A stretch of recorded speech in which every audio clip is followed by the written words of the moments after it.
So, good afternoon, everyone who is online, and thanks for joining this episode of AFMS seminar series.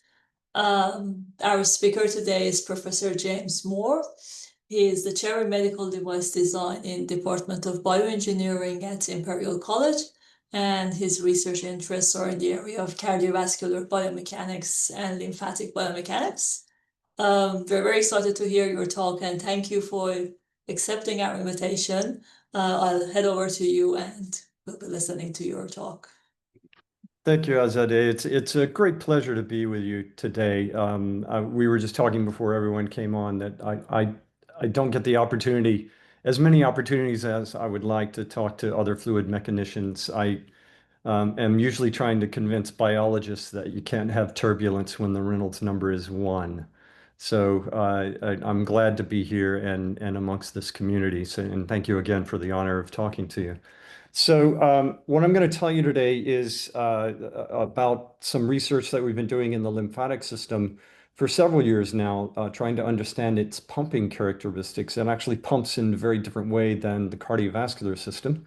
First of all, I'd like to acknowledge my main collaborators on the work that you're going to see today. So that's Chris Bertram, who's there in Australia, and Dave Zavea from Texas A&M, Mike Davis from University of Missouri, and at the bottom, Ellie, John, Mohammed, Samira, and Raul are other collaborators and former trainees that produce some of the work that you'll see today. So couldn't have done it without them, obviously.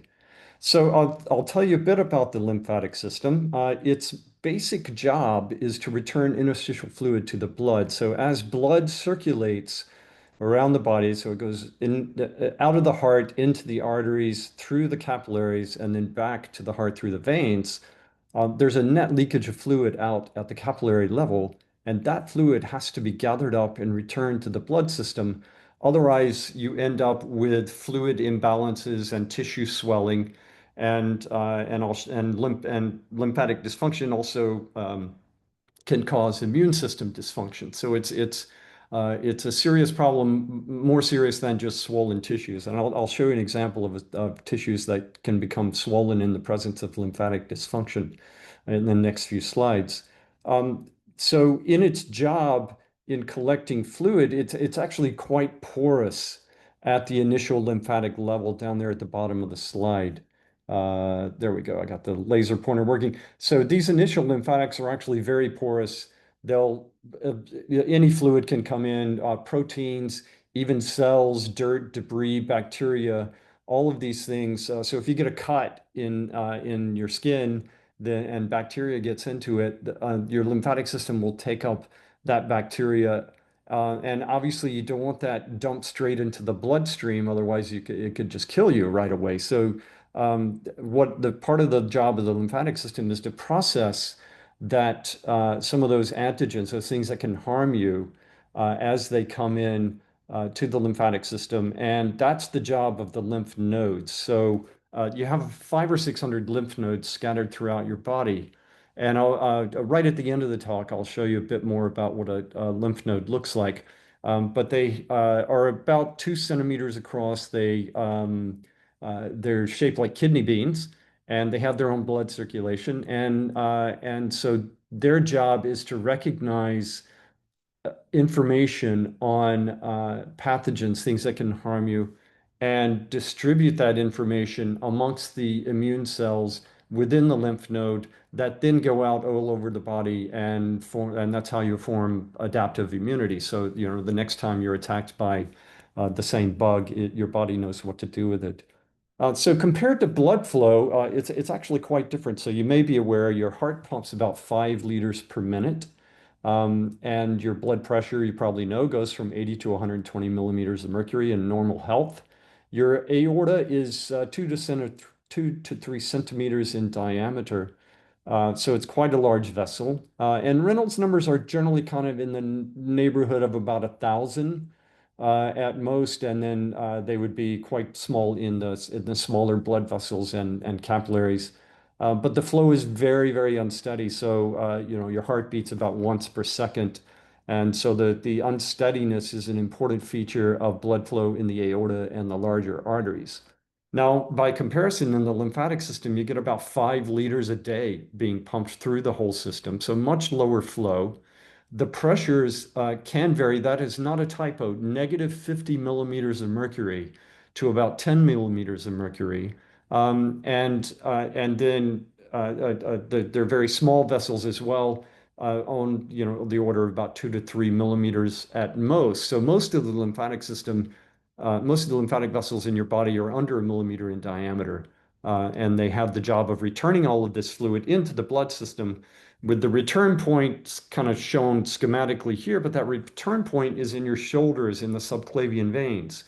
So what the lymphatic system does, as you can see here, is that it pulls fluid. If you imagine yourself standing on the ground and there's fluid about a half a meter under the ground, and you want to pull that fluid up through the body and up to the shoulders. And that's the job of the lymphatic system, is to pull this fluid out of these negative subatmospheric interstitial tissue pressure beds, and transport that up to the shoulder. So the way it does that is quite interesting. And lastly, I'll just point out the Reynolds numbers are very small in these vessels, and they're typically under 10, mostly single digits or lower. The flow is unsteady, as you'll see shortly, but the unsteadiness expressed in the blood flow community, we use the Wormsley parameter, which is a combination of the Struhel number and the Reynolds number. The Wormsley parameter tells us it is much less than 1 in these vessels, and what that tells us is that it's still very viscous flow despite it being unsteady.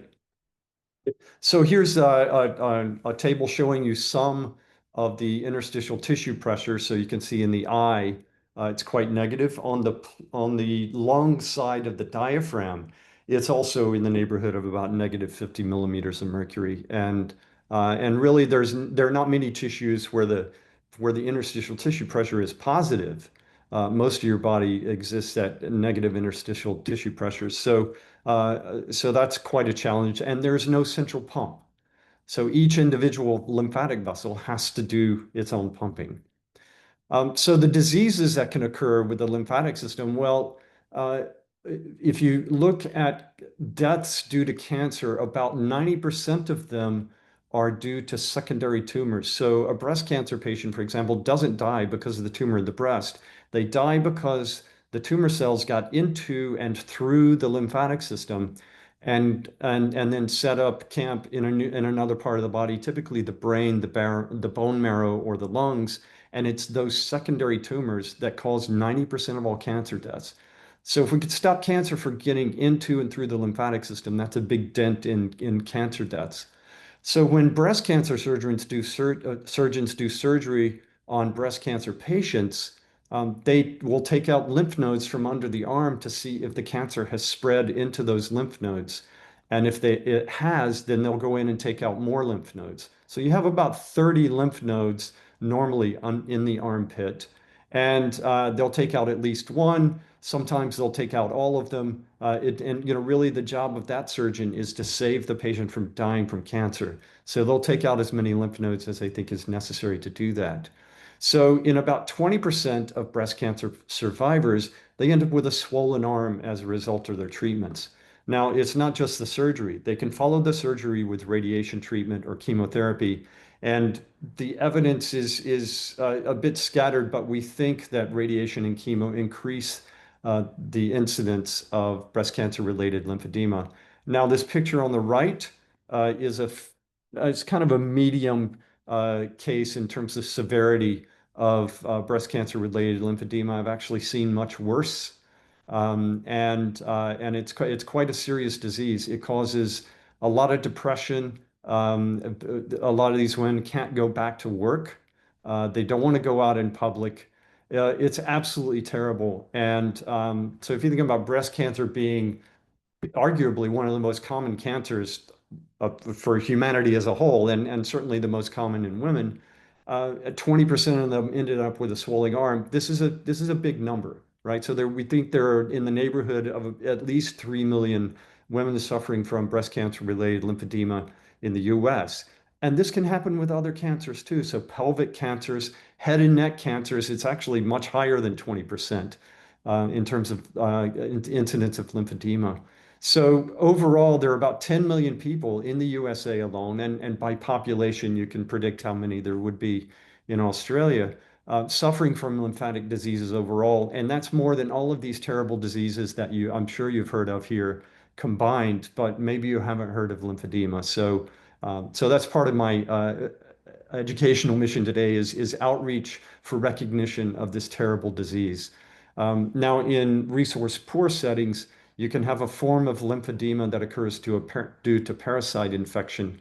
And so all told around the world, there are somewhere between 200 and 300 million people suffering from lymphedema, which is the equivalent of about the population of the USA. So this is not a small, rare health condition. Now, the pumping networks involve vessels that squeeze, and I'll show you that in a moment, and these little bileaflet check valves with a little bit of a sinus or a local enlargement around the downstream side of the lymphatic valve. So they have two leaflets, and I'll show you a better picture in a moment. Now, the vessel segment, just to give you some terminology, the vessel segment between two valves is called a lymphangion. And these lymphangions are about 10 diameters long. So in other words, the valve spacing is about 10 diameters. In this case, this is a rat mesenteric lymphatic vessel. It's about 100 microns in diameter. In other words, about the diameter of a human hair. And these are really the sort of most of your lymphatic vessels are about this size. This is the workhorse pump of the lymphatic system, and it's quite tiny. Now, you can get some active contraction from the muscle cells that are in the vessel wall. So those are lymphatic muscle cells, and that we refer to that as intrinsic pumping. They have more mitochondria than any other smooth muscle in the body. Mitochondria, as you may be aware, are the sort of the energy supply for cell activity such as contraction. And they have their own blood vessel supply. So lymphatics don't just serve the blood vessels serve lymphatics as well. And there on the bottom, you can see an example of a lymphatic vessel network in a liver. And this is from an old Russian paper. Those guys had some amazing capabilities in imaging lymphatic vessels even decades ago. So the smaller vessels you see in that image would not have any valves in them. Those would be the initial lymphatics that are absorbing the fluid. But the larger vessels in that image would be actively contracting and have those valves in them. And also, if there's adjacent tissue movement, you can get some pumping for free. So the adjacent tissue movement would contract the tissue, the vessels in a way that encourages pumping as well. And that's called extrinsic pumping. Sorry. So on the right, you'll see a confocal image of a lymphatic valve, and I'll just let you stare at that as it spins around. On the left, you can see this is a lymphatic vessel. This is a venule or a very small vein, and that's a capillary running across the lymphatic vessel there. Now, these are immune cells, mostly lymphocytes and dendritic cells within the lymphatic vessel, and they're being transported to a lymph node, perhaps carrying information on something that your body needs to respond to. So you can see the flow is quite unsteady. There's a valve just upstream and just downstream of where this video was taken. And the adjacent vessels may be contracting in or out of phase with the one that's shown in the image. So that's why the flow speeds up and slows down and is only sort of moderately related to the current diameter of the vessel. So we can track these lymphocytes in this vessel and measure their velocity. They travel at about 1 centimeter per second. So it's quite an efficient way of transporting information from the periphery into lymph nodes. And the flow rate, if you track the diameter of the vessel, make some assumptions about the velocity profile being parabolic, then you can estimate that the flow rate in this vessel is about 200 microliters per hour. So just consider that. How much is a microliter? It's a tiny amount of fluid. 200 of those per hour is what this vessel pumps. So I was really impressed when the PhD student came to me with that flow rate measurement in those units. I thought that was really cool. So this is what the traces look like over time. And you can see how the flow rate goes over time. And then we can also estimate the wall shear stress. Because of the Reynolds number being so low, we assume a parabolic velocity profile is totally fine. From the measurements we've done to verify that, it's a good assumption. And the peak shear stress is in the neighborhood of about 10 dynes per centimeter squared. So if you're not familiar with those units, and for context, I'll tell you that the shear stress due to 5 liters a minute in your aorta is also about 10 dynes per square centimeter. So it seems like that vessels sort of size themselves to produce shear stresses in this region so that they can be transduced by the cells that line the inside of the vessel. And the reasons for that will become apparent later on. So this is my simple cheesy schematic of how the lymphatic system pumps. So you can see it does what all pumps do. It takes fluid from a lower height to a higher height, in this case by squeezing and the action of the check valves. So it pushes flow against gravity. And of course, the relationship between the pressure difference and the flow rate you can generate can be expressed in a pump curve. So I'll show you some pump curves for lymphatic vessels shortly.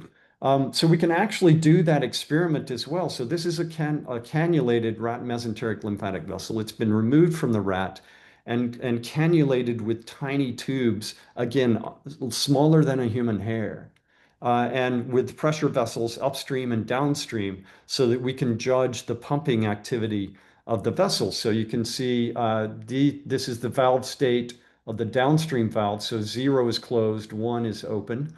The upstream valve here, again, 0 is closed, 1 is open, and you can see they operate out of phase, as you would suppose, for generating positive flow. So, and these would be the diameters downstream and within the vessel, and then this is the pressure. So what we're doing here is we're increasing the downstream pressure. We're ramping that up. That's that red curve. So we're raising the height of that downstream reservoir. And what you can see is the vessel starts contracting more frequently and generating a higher pressure to open up the downstream valve. Although at about this point here, you can see the downstream valve no longer opens. So we've challenged this vessel with a high enough downstream pressure that it's no longer able to generate positive pumping. And at that point, the experiment's over. We lower the pressure back down to where it was before. The vessel stops contracting and the valves go to the open state. So, and it got bored just sitting there. So it did a contraction right at the end there. So I'm going to let this run through again. And so you see, many active actions that you would expect of a pump of this nature where there's squeezing and lymphatic valves. You can see it's not peristalsis, right? The vessel contracts pretty much uniformly. And as the downstream pressure increases, you can see the vessel senses that it needs to do more pumping. And that could either be sensing by the endothelial cells that line the inside of the lymphatic vessel or the muscle cells that I talked about earlier that are doing contraction. Both are able to sense strain in the solid mechanics point of view. And they can respond to that by triggering other cells to do actions or taking actions themselves. And you can see again, once the vessel is no longer able to generate sufficient pressure to open the downstream valve, it's not doing any pumping anymore. So what I've shown you is 2 different kinds of experiments. One in which we leave the vessel in the body, another in which we take the vessel out of the body. In the first experiment, we can measure flow because there are these, conveniently, these cells that are naturally in there at a good density for doing particle imaging velocimetry. And then with diameter, we can track that. But we don't know what the pressure is inside the vessel. If we poke into the vessel to try and measure its pressure, we disrupt lymphatic pumping. So that's not good. In this experiment, we can measure diameter and pressures, but there are no cells in the vessel for us to measure flow rate. And if you try and seed either, say, polystyrene spheres or cells inside this vessel, the flow is moving so slowly that they either clog the pipettes that are used to cannulate the vessel, or they sink, or they float. And so it's very hard to get a flow rate measurement out of this. We actually did, but it was such a struggle that we published it in a single paper saying, yes, we got a flow rate measurement out of this, and we never did it again because it was so much trouble. So now we've got, sort of a mixed set of data. We got pressure, a flow rate, but no pressure, pressure, but no flow rate. So how do we really understand lymphatic pumping? And both also, both experiments you can do about 5 lymphangions, so 5 or 6 valves. And if you remember the diagram of that liver lymphatic network, this is nowhere near the kind of pumping you need to understand the whole system. And in humans, we can do even less. So you can get radioactive or fluorescent tracers into lymphatic vessels, but the imaging techniques available just don't do a good job of imaging these tiny vessels. So you can't really get diameter or pressure in any lymphatic vessel in the human body without some severe sort of intervention. And flow rate is now possible, but only in superficial lymphatic vessels that are very close to the skin. So imagine where cardiovascular medicine would be if they couldn't measure your blood flow, if they couldn't measure your blood pressure. Imagine, where cardiovascular medicine would be. Well, this is about the state for lymphatics. So we've, of course, taken upon ourselves to do some mathematical modeling, and Chris Bertram was involved in the very early work on this. So thanks, Chris, for all the help. So we basically modeled the vessel with the electrical circuit equivalent you can see below. It is a tiny Poiseuille flow tube that contracts. And then we don't quite treat the valves as diodes, but I'll show you how that works later on. And then there's an upstream, essentially voltage source, downstream voltage source. You can do that with a current source too, but this is the way we've done it. So if you look at the equations that we started out with trying to understand this, it's not quite lump parameter modeling in terms of being 0 dimensional. It's not 3 dimensional, certainly. It's not even 2 dimensional. I would say it's 0.5 dimensional because it's like a lump parameter model, but you can see we prescribe Poiseuille flow for the pressure drop in the vessel itself. So we've got conservation of mass, axial force balance of Poiseuille flow, the relationship to shear stress, which we've then subsequently used to trigger lymphatic pumping. The vessel wall force balance is something like law of Laplace. This exponential relationship expresses the strain stiffening behavior of the lymphatic vessel, which I'll show you later on.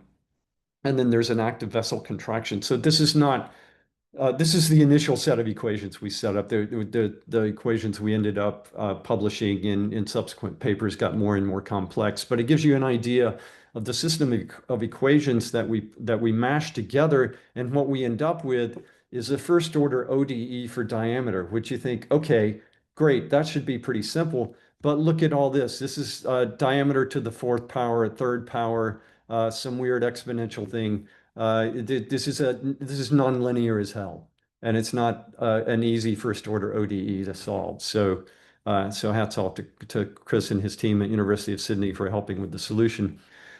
So valve model version 1. So when there's a favorable pressure difference across the valve, it has a low resistance.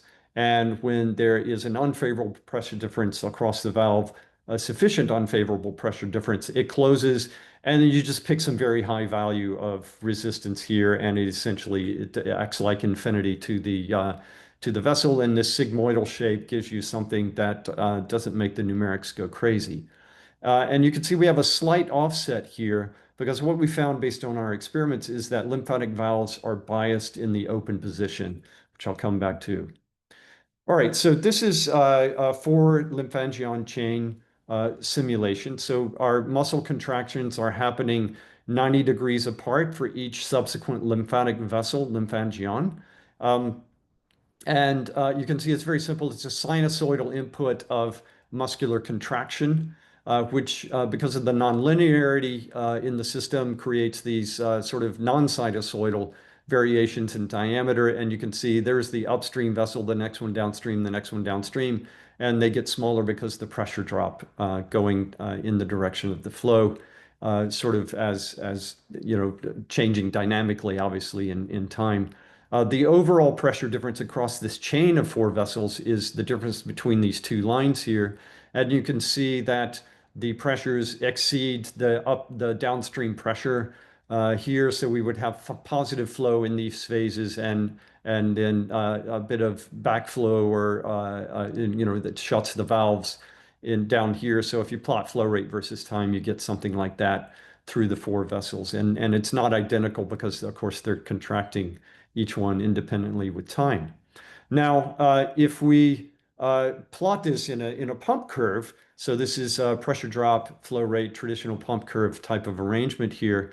You can see this sort of shape, and we can get some big crazier shapes depending on the properties of the vessels and the valves. But this is one of the early simulations, very much based similar to the equations that I showed you earlier. And basically, this is a vessel that contracts a bit more strongly in the pink curve versus the blue curve. And you can see you get a higher flow rate and generate higher pressures. Not surprising. So, our modeling does kind of confirm what you would suspect. And here we have the effect of phase angle. So in the plot I showed you earlier, is pointed to with the arrow here, is when there's a 90-degree lag between the subsequent lymphatic vessels, and that's sort of one of the medium cases here. You actually get the highest flow rate when the vessels contract completely out of phase, and the lowest flow rate when they're contracting in phase, because that's basically one long lymphangion, and the middle valves don't really do anything. So, so the lymphatic vessels in the body, they can contract in phase, out of phase. One might be doing all the pumping while the neighbors rest, and everything in between. So really, this is quite a simple representation of the reality. But again, it was kind of a sanity check on our pump modeling to produce things that we think make sense. So here is what it looks like varying over time. So the input is this muscle contraction here. The diameter goes down when the muscle contracts. That squeezes and the vessel and drives up the pressure and the flow rate. This is the incoming flow rate, not the outgoing flow rate for that vessel. And you can see after it's contracted, then it pulls in more fluid so that it contract in the next cycle. This is the pressure drop versus diameter behavior. The passive behavior is this black curve, and I told you early that these vessels stiffen at higher pressures, and so that's what you can see here. And then this is something like a flow volume loop for a pressure volume loop for like you would see for the heart in this case, though it's pressure, transmural pressure versus diameter for this lymphatic vessel. So that's with positive transmural pressure. So the inlet and outlet pressure are both 5 centimeters per water, and the external pressure is 2 centimeters of water. And so you can see it's quite happy to pump under those conditions. However, if we reduce the internal pressures both to 1 centimeter of water, the external pressure is still at 2. Now what we've done is effectively collapsed the vessel down to a very small diameter. And so when it contracts, it actually has nowhere to go, right? It's already small, it can't contract. It generates a small bump in pressure, but no flow rate. And the pressure, the pressure diameter loop is now this little, tiny little thing that you can barely see. So this is a failed pump. So it's important to remember then that it's not just the upstream and downstream pressures that determine the lymphatic pumping, but also the external pressure. So we looked into this a bit further.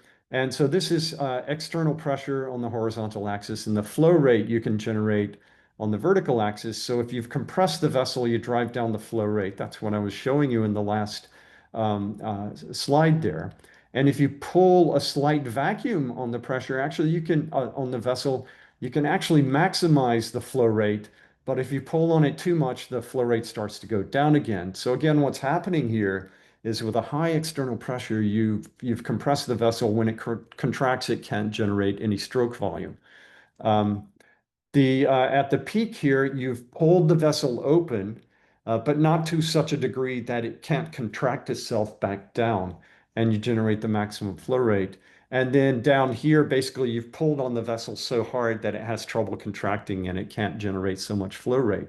So this suggests that if you want to maximize lymphatic pumping, you should pull a slight vacuum on the outside of the vessel. And this actually gets used in oh, sorry, and so that negative transmural, that low, that positive transmural pressure or low external pressure is absolutely crucial for lymphatic pumping.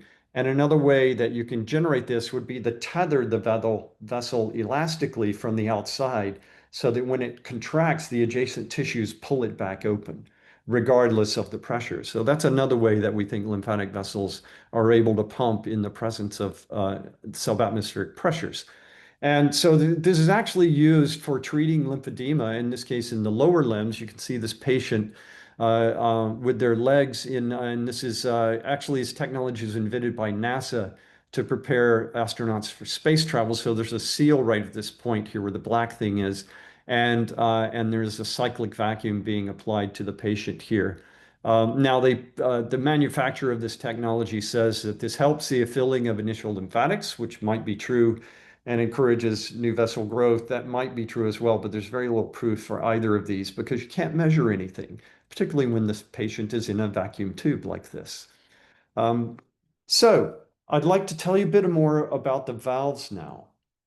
So lymphatic valves are very interesting little structures.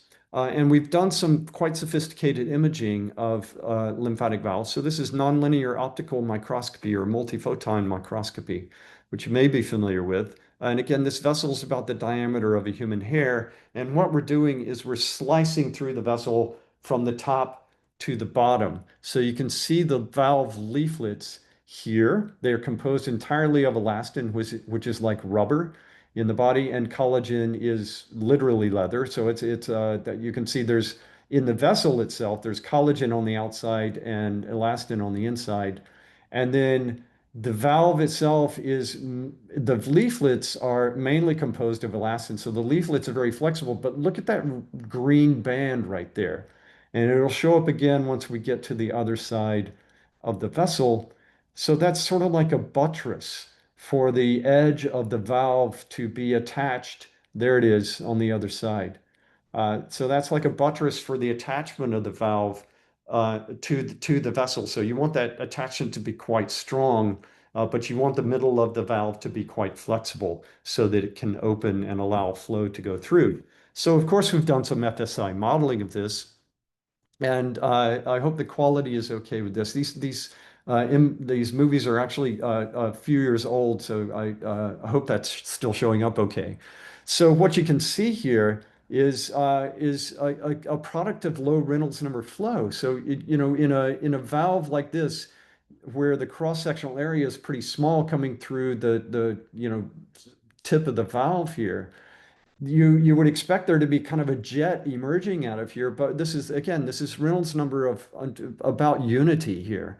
So really the velocity is more determined by the cross-sectional area. And again, there's this little sinus downstream. So you can see there's no real jet here. It's low Reynolds number flow.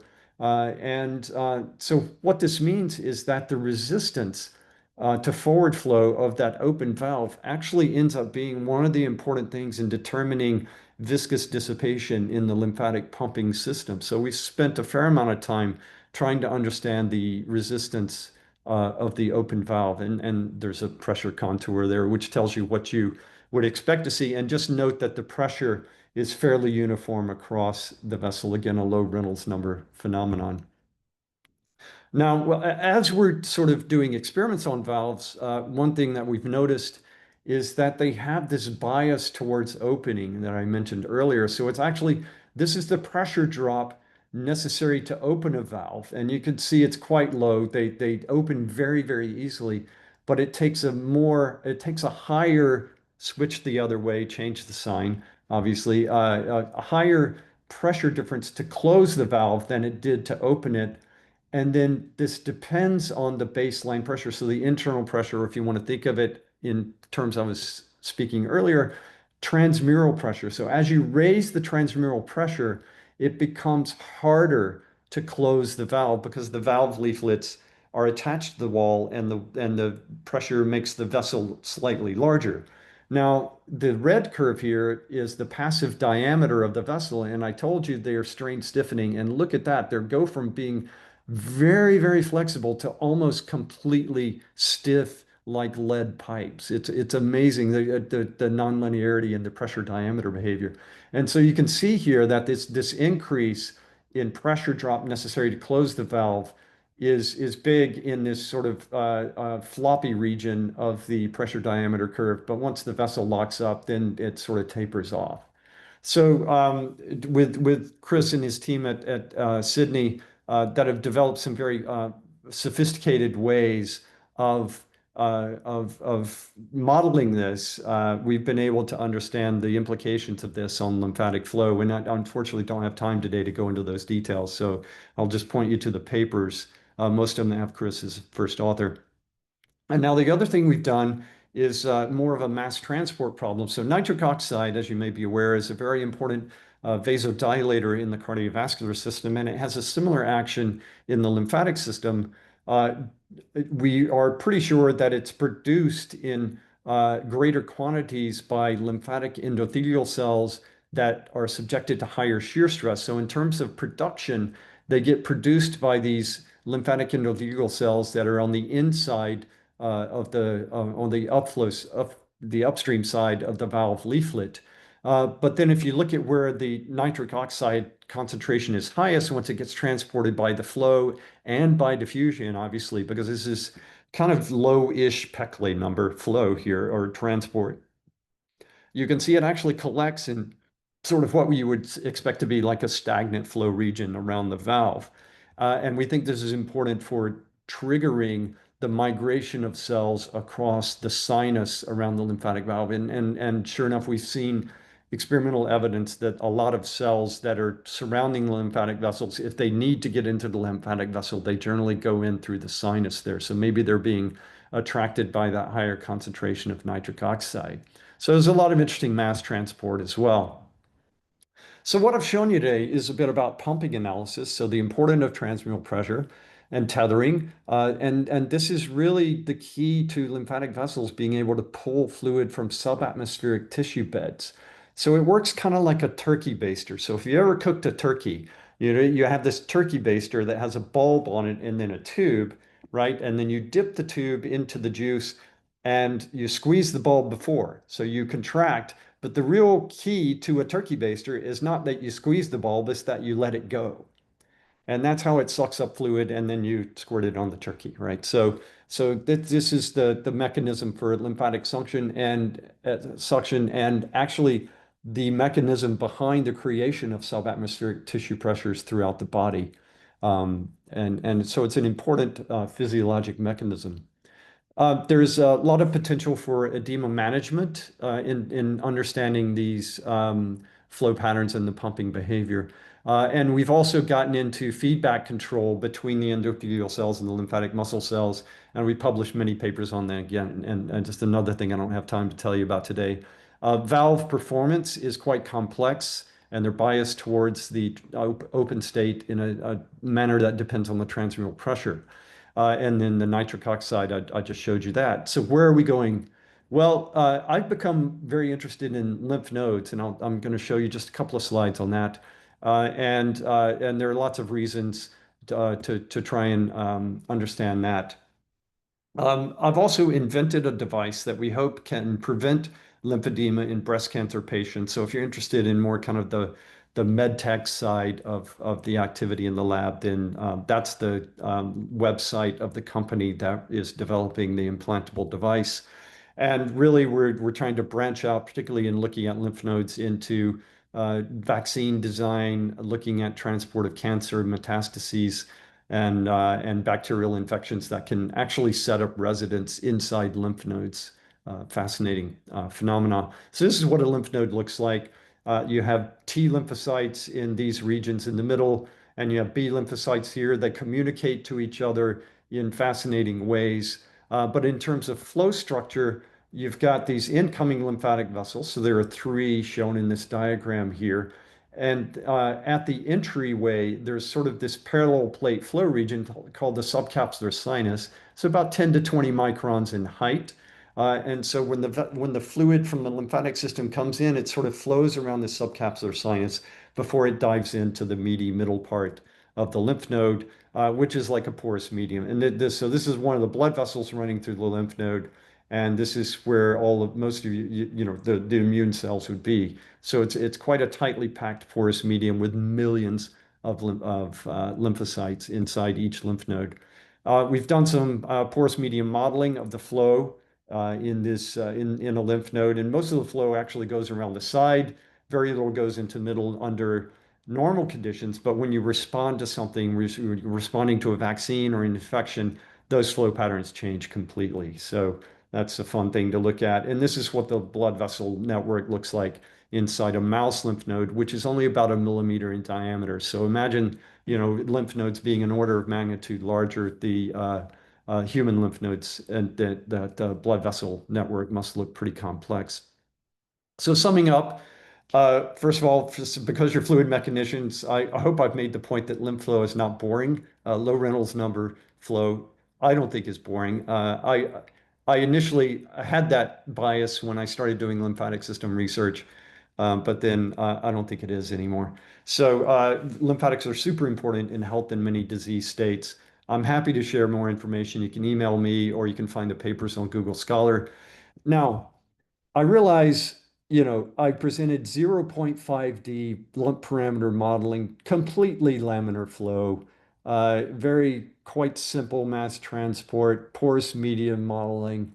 I mean, this is not really the most sophisticated fluid mechanics on the planet, but unfortunately, it's novel. And unfortunately, it is novel. By that, what I mean is there are not many people doing research on the lymphatic system. If you count the number of fluid mechanicians worldwide that do lymphatic system research, there's maybe 5 or 10 of us worldwide, right? For something that's so important in all these diseases, I think it's a real shame. So hopefully, some of the younger folks out there will take up the cause. Now, this is my last slide. The reason I think this is just an under-recognized system. So there was a survey done of medical schools in the USA. So medical school is a postgraduate degree in the USA, and so 4 years of postgraduate education. We asked the medical schools, how much time do you spend teaching the future medical doctors of the USA about the lymphatic system? 53% of them said a time unit T. 2 times T got 10% got that much time on the lymphatic system, and 30% got 3 times T, and 10% got more than that. So in 4 years of medical education, what do you think? Come up with a guess in your head on what T is. How much time did 53% of these medical schools say they gave? 30 minutes in 4 years of medical education. It's a real shame. So we hope we can work on that. Medical school education changes very slowly, so that's kind of a shame. So thanks for the invitation to be with you here today. I'd like to acknowledge funding sources and again the great collaborators that helped out with everything that you've seen here today. So thank you. Well, thank you so much. It was amazing. And I learned a lot, so I really enjoyed your talk. Maybe just something I was thinking about on your last slide. Do you think the reason that they don't study a lot about the system in medical schools is that the fact that it's very unknown? So you did mention it's very small, very hard to measure. So there is not much information about it actually. I think that is part of it. I mean, the ancient Greeks knew about the lymphatic system, and you could probably find references in ancient Chinese medicine, but certainly it's not it's known that the system exists, but the vessels are tiny. They're basically carrying just water in them and a few proteins and cells, like I showed in the video earlier. So when a surgeon cuts through a lymphatic vessel, they probably never know it. And they certainly are cutting through lymphatic vessels every time they do surgery. A little water will ooze out into the area where they just cut, but it's not a big deal. If a surgeon cuts into a large blood vessel, blood will shoot up and maybe hit the clinician in the face, right? That's so it's obvious when you've cut into a blood vessel, and the vessels are quite large, and lots of people die of heart attacks. I'm not certainly not trying to reduce the impression of the importance of cardiovascular diseases, but yeah, it's hard to get people to care about something that they can't see and they can't measure. The other thing is, um, my wife does research on the lungs, airway fluid mechanics and telemechanics, and I tell her she has it easy because most people know within a few seconds if they can't breathe. But to recognize anything about your lymphatic system, it has to be dysfunctional for quite a while. So there's breast cancer patients, their arm doesn't swell up while they're still in the hospital after surgery. It might swell up years later, right? So the lymphatic system, it works completely in the background. You'd never know it's working.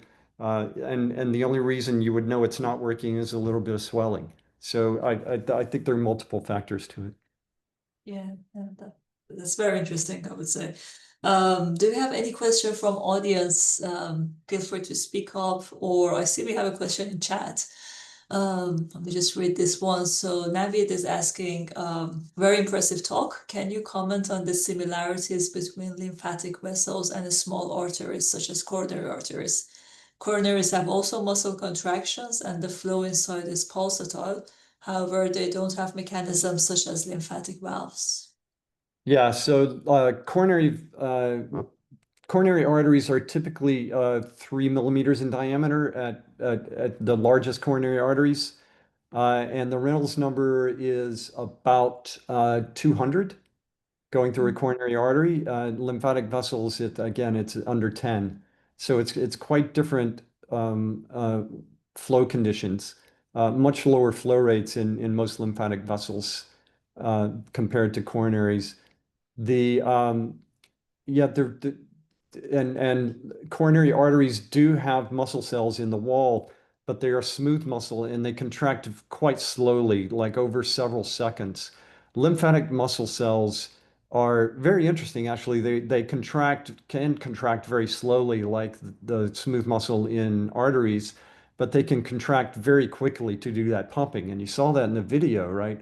So the muscle cells in arteries can't do that. They cannot contract quickly. So lymphatic muscle cells are sort of a hybrid muscle cell type between smooth muscle and skeletal or cardiac muscle. So there are numerous differences, and you can see the other thing was if you noticed in that movie where I showed the lymphatic vessel with the lymphocytes flowing through it, and there was a small vein next to it. The small vein is actually pretty well packed with red blood cells. So about 40–50% of the volume of blood is cellular in content. In lymphatic vessels, it's mainly fluid with a few cells in it. So the volume fraction would be, I would think, under 5%. It's been a while since I looked at that number, but yeah, it's more of a it's more of a sort of simple Newtonian fluid flow than blood going through a coronary artery. Okay, thanks. Do we have any other questions?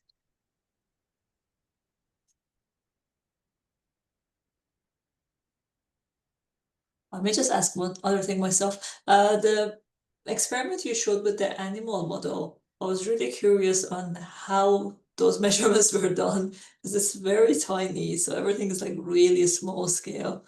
Yeah, let Uh, me just get back to it. I love the movie. I stared at it for hours. So it's uh, this one.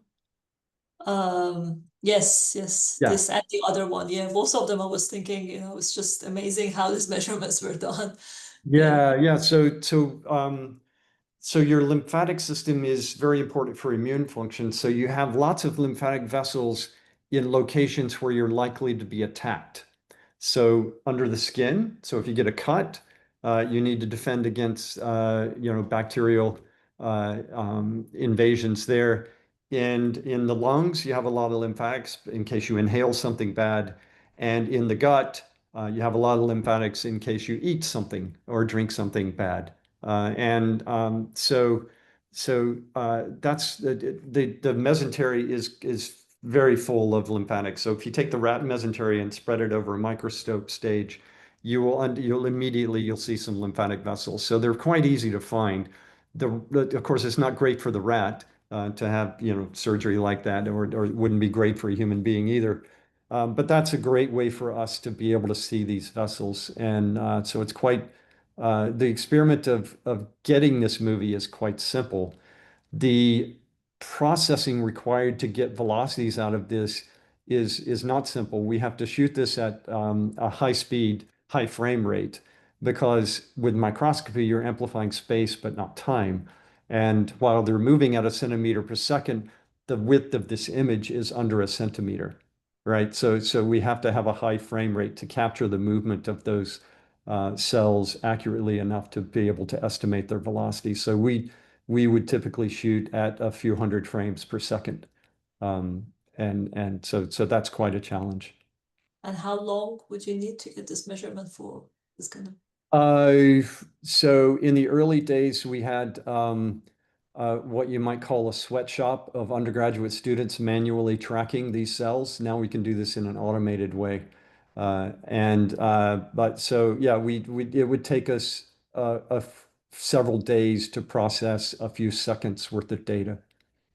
Yeah. Wow. Yeah. So That's super now you just impressive. you could do this with there are some AI algorithms that would allow you to track those cells, and Yeah. so much that. But this is we're talking more than 20 years ago so that we started doing this. Yeah. No, that's amazing. Well, thank you so much. If we have no questions or comments from the audience, I guess we'll just end the seminar here. Thank you. It was an amazing presentation, and it was great to have you in the seminar series. All right. Thank you very much. Bye. Bye bye.